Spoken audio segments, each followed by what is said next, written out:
All right, guys, welcome back. Game time ready. Got a special treat for you today. I got Tiger Jones of the Jacksonville Sharks, your Jacksonville Sharks. I know you've heard of him. What's going on, man? How you doing? Doing pretty good, man. You know, we're going to get this thing started a little bit. We're going to take it all the way back to your humble beginnings. So you started out in an outdoor game, obviously. Mm-hmm. Now you're playing arena football. How do you transfer your skills from the outside to inside? The field's smaller.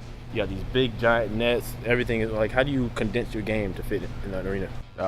It is obviously a lot different than an outdoor game. I mean, like you said, the field is smaller. You got the nets, you have the walls, and you really have to change your angles and your routes and not be afraid of the wall at the end of the day. As a receiver, you have to be able to run full speed, knowing you're going to run into a wall with a defender going to smash you into the wall. You might go over the wall, you still have to catch the ball. I mean, it's my 8th season, and like I said, it don't hurt so bad if you catch it. That's right. You know, they say you're going to get hit anyway. That's what coaches always tell you. Exactly. So tell me, first time you hit the wall, how'd you feel? I never was really scared of the wall though. Like it never bothered me that much. I mean, I think the first time I probably hit the wall had to be my rookie year. Actually, my first year in the Arena 2 League. That was my first year professional football, 07. Right. And probably on a post route, had to flatten it off, threw me into the wall, had to catch it. First down. Made it happen. And you got pretty good at it too. So we'll go back to your first season, technically in the AF2 League with Georgia. You know, you kind of came in all rookie team, 1,200 yards, almost 100 balls. I mean, describe the rookie year. You come in, you've already had some kind of arena football experience before, but you came in and just like, hey, here's Tiger Jones. Yeah. Like you said, yep. Coming out 07, I was in Arena 2. Right. And coming up in 08, I actually was with the New Orleans Voodoo. And I made the practice squad for the first week, and then they went to, I think, LA, they lost, so they want to make a whole bunch of changes. I'm a rookie, so they brought a couple vets in, I'm the lowest on the totem pole, right. I'm out.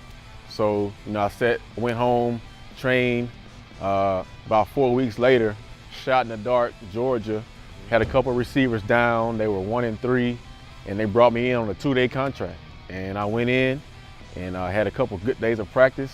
They signed me to another 2-day contract because they wanted to see more. Right. That Friday, went to Utah. They still didn't know if I was going to dress because the starting receiver was hurt. Right. If he could go, he played. If he can't go, I'm up. He couldn't go, I was up. First game, 9 catches, 131 yards, 5 touchdowns, and I was in from that point on. It's not a bad stat line. You just come in and just do your thing. Yeah. So speaking of yardage, so you were the first arena football player to have 3 consecutive seasons with 2,000 yards. How do you process your mind that you caught 2,000 yards worth of passes? I mean, the outdoor game, that's just like, you know, unheard of. Yeah. I mean, I don't go into a season with a goal of 2,000 yards. You know, I just go into every off season and try to get better than I was the last season. And my trainer, Jason Poeth, back in Alabama, he does a great job of kind of setting the program around where my needs need to get better, and I kind of able to be able to reinvent myself and come out the next season even better. And just so happened I got 2,000, but that wasn't my necessarily goal. But hey, just be better than I was last year, and I think all the numbers are falling into place. I like it.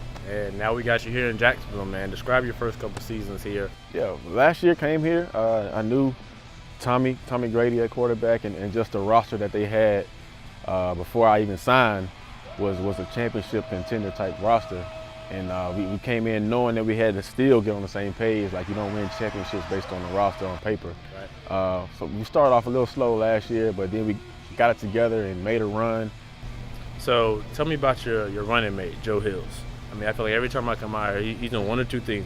Getting into it with DBs or catching touchdowns. I mean, what's it like playing next to that? Man, Joe's a great competitor. He's a great receiver. We just can try to feed off of each other. You know, iron sharpens iron. I try to steal things that he does. He tries to steal things that I do, and combine it with each of our games and try to just continue to get better. Communicate. What do you see? What does he see? You know, how did the DB play you on that route? And that's how we do every day in the film room, on the practice field, even on the sidelines at the games. And it's just helped him and helped me become better. And I got to mention it to you. We've mentioned it before. You're now in top 5 all-time receptions in the arena football. Which, first of all, congratulations. And two, when you caught that ball, how did it feel? It felt great. Anytime you do something that not many other people have done, it's something to be said about it. Like I said before, I really didn't even know how I was coming up on that, and that's honest. About 3 games ago, somebody was like, "You need 25 catches to get to 1,000." What? Okay. So then, 4 catches that game. My 4th catch, they were going to come out and stop the game, so I got the ball. But it was a tight game, so it was kind of hard for me to get out of competition mode and into celebratory mode. But I made it work, waved to the fans, and went on to the next play because that was a 4th down. I remember. So I want to ask you, when you hit catch number 999, did Tommy or anybody say something in the huddle? Go get 1,000. Anything like that? Guys rooting for you? They were rooting for me. I think they kind of, based on my averages for the past few games, I think I've been averaging like 7 catches a game. So I think they kind of assume, you don't really just say I'm gonna get it, but kind of figured it was gonna happen at some point.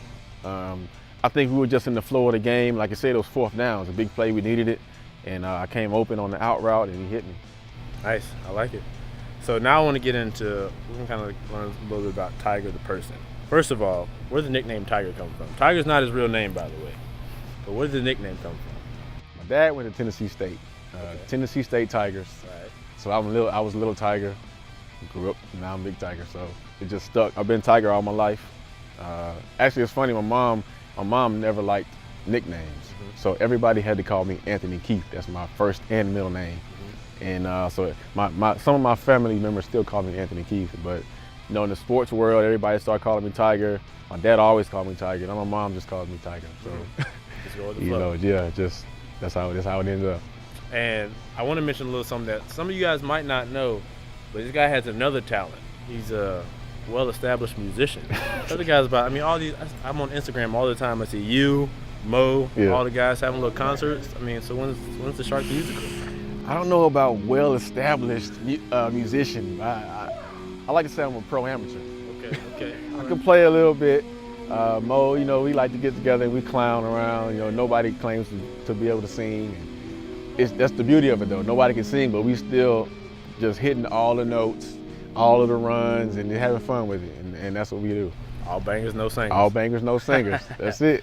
And speaking of Mo, you guys rehearse these? Like, every time you score, you see Mo come from, 35 yards out, and we just got like a dance party rocking over here. What's going on? We talk about it a little bit. I wouldn't say we rehearse. We talk about it.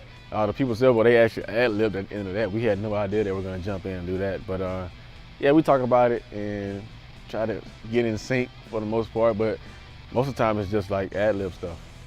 So we'll wrap the interview up. The name of the show, Game Time Ready. So you got a game coming up Saturday. How do you prepare yourself during the week? What do you do to get your mind and your body ready to be game time ready? Film study. I go back sometimes 5-6 games. Each day you might see something different on film based on the plays you want to put in throughout the week. So I go back and watch the games, a lot of games. I try to practice hard, like I'm in the game. Right. So, I practice as hard as I can. I finish every route, and I try to make it as much game-like as possible. So that way, once I do get into the game, it's not a shock to me. I've done it the whole week. So now it's just time to do it in front of the fans, and they get to see just a glimpse of how I practice in the game. Right. And that's how I try to go about it, and it works for me. I like it. Well, Mr. 1000 here. Like I said, top 5 receptions all time in arena football. Now we're gonna put that to the test. We heard he can catch. Now we're gonna see if he can catch. Says he likes to call himself a pro amateur on the keyboard. I like to consider myself a pro amateur with this here football. So don't go anywhere. When we come back, we got a treat for you.